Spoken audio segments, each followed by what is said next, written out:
When you take a look at the pitchers with the most Cy Young trophies on their shelves, you will notice that Roger Clemens leads the way with 6, and that Randy Johnson trails behind him at 5. Well, I'm coming here today to tell you that this should absolutely be the other way around. Hello, everybody, and welcome to this Yappers Box segment of award robberies. Today, we're going to be discussing two of the greatest pitchers of all time who found themselves duking it out for the 2004 National League Cy Young Award. That season, the 41-year-old Rocket, aka Roger Clemens, took home this prestigious honor, while his competitor, the Big Unit, aka Randy Johnson, finished in second. Let's get down to business, folks, because this is absolute blasphemy. In 2004, 41-year-old big league veteran Roger Clemens looked pretty much just as good as he did in some of his best prime campaigns. In his first season as a Houston Astro, Clemens sported an 18-4 record with a 2.98 ERA across 214 and a third innings. He finished 5th in the National League with 218 strikeouts and 5th amongst qualified pitchers in B-WAR with 5.4. Very solid season here from a 41-year-old Clemens, and a huge key to the success of that year's 92-win Astro team that eventually made it to the NLCS. Amazingly enough, however, another 40-year-old pitcher had an even better season than Clemens. That man is none other than Randy Johnson himself. In his final year as an Arizona Diamondback, Randy Johnson returned one last time to vintage form. The big lefty went 16-14 while posting a 2.6 ERA, good for second in the National League. Johnson led the National League with 290 punchouts across 245 and two-thirds innings. He also led the National League in WHIP with a .9, ERA plus with 176, and B-WAR with 8.4, almost 2 points higher than the runner-up in that category. Already, you can begin to see my issues with Clemens winning this award. Johnson bested him in ERA, strikeouts, and innings pitched.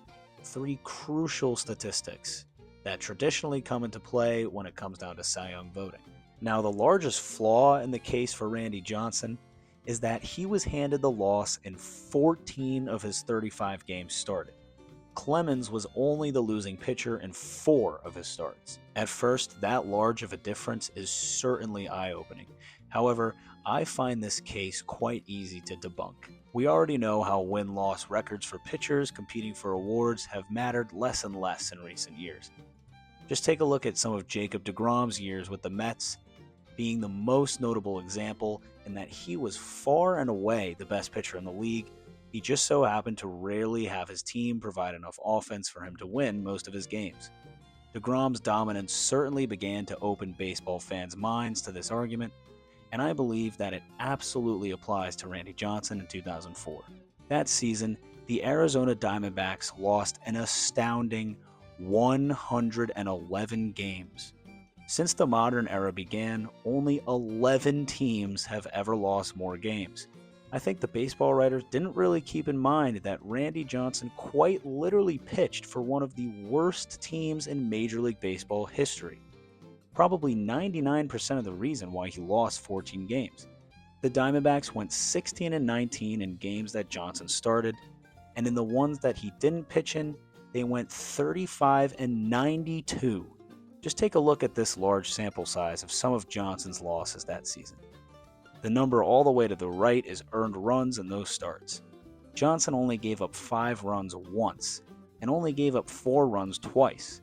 So even in the games that he lost, he was fairly effective a majority of the time.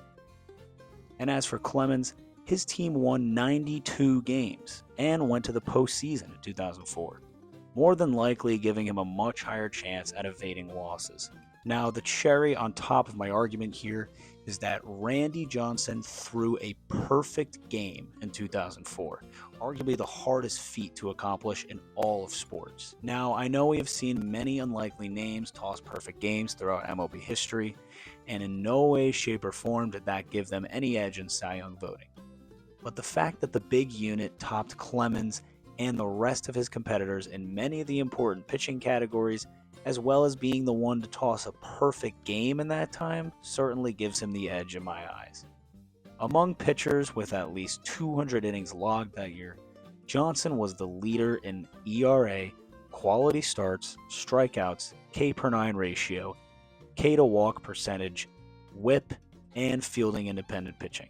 This guy was easily the most dominant pitcher in the National League in 2004, thus certainly making the case for a Cy Young Award snub. What do you guys think? Is Randy Johnson missing a Cy Young Award from his resume? Well, I'm missing a lot of you in my subscribers list, so why don't you head on over there and join the party? Don't forget to like this video, comment your thoughts, and share with your friends. Thank you, and stay tuned for more.